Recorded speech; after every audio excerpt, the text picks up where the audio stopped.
Greetings everyone, I hope you're going well. Well, it's not long now before assignment 1 is due, and I hope that your literature review is progressing. I thought I'd just pop up a brief video, kind of explanation, aka hack, about developing research questions. Now, of course, the purpose of a literature review is really to lead us down a particular path. And that path is to identify a gap or several gaps in the research literature which need filling, which need attention, which need research to give us some answers. So while you're doing your research, while you're looking at your literature review and reading it, always be aware that there'll be, in most research papers, a paragraph usually towards the front or the end of the paper or both, which talks about gaps in the literature or research that needs to be undertaken in the future. And often this is a kind of recommendation for other researchers to take up the challenge.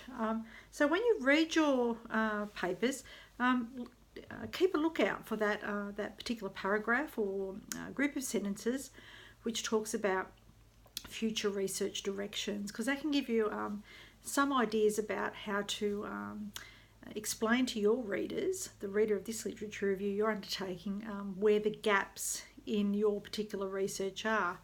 Now, it's great that you've reviewed the research, you've identified particular gaps, but now we have to talk about those gaps in relation to research questions. So when you develop your research questions, which will emerge out of your identified gaps in the research, you always need to ask yourself, is this question stated in a way in which for most people a lay person could understand?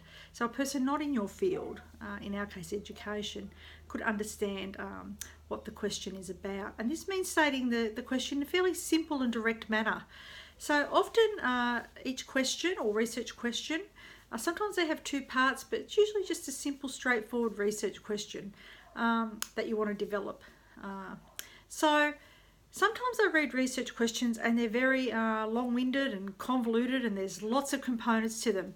But I also like to think that, if you've got several gaps in the literature, or there's multiple aspects of one gap, that you really want to state your research question or series of research questions just to include one aspect of that. So for instance, I'll give you an example. It's always good to have examples, isn't it? So here's an example. If in my field with virtual reality and school education, the major gap really is that there have been very few actual studies, empirical studies conducted in real classrooms, actual classrooms. Most of the research is lab-based. So from that identified gap in the literature or the current research literature, I can develop several research questions, but I don't want to make them too long-winded. So one research question would be,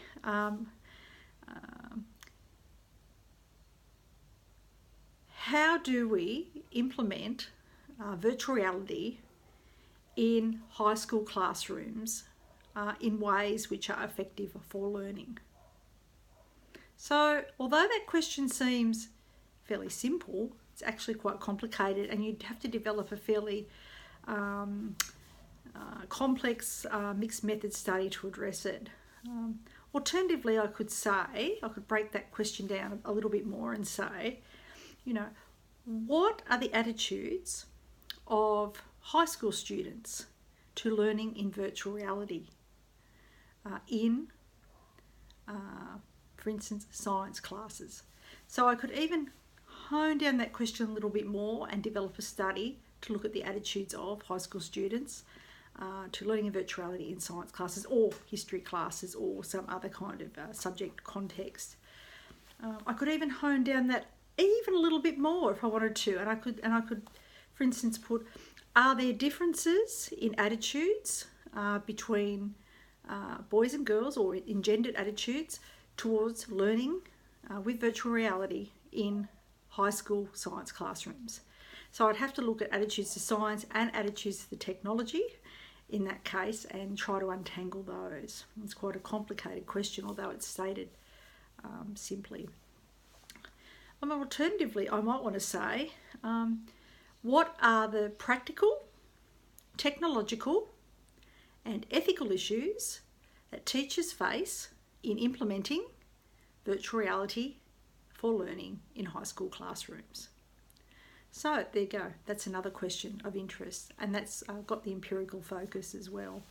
So there's a number of questions I could ask, but I'd always workshop those questions. I break it down. What am I interested in? Am I interested, for instance, looking at teachers and students, just teachers, or just student attitudes?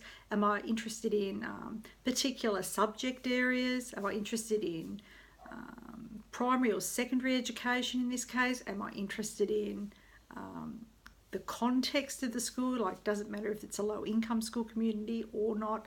Am I interested in gender? Because a lot of research hasn't actually looked at gender dynamics. Do they matter when we teach with technology, this type of technology?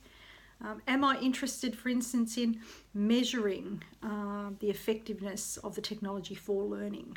And then when I mean learning, what do I mean? Is it just knowledge acquisition, so we can measure with pre and post test scores, or metacognition, or 21st century skills like collaboration and communication, problem solving, etc. So what I always do is workshop some questions around, and in my case, because I'm conducting fairly large studies, I might have a number of research questions that I want to explore. And if you go to the virtual reality school research website, and I'll pop the link up, you can see in the blog post, the very first blog post of the VR School research website, the research questions we asked. They were research questions developed by the research team, which included teachers.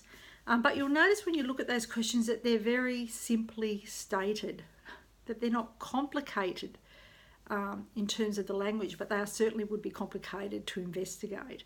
So what I want you to do when you think about your research question or questions, you shouldn't have too many for this assignment, is I really want you to state it in straightforward, direct, fairly uncomplicated terms.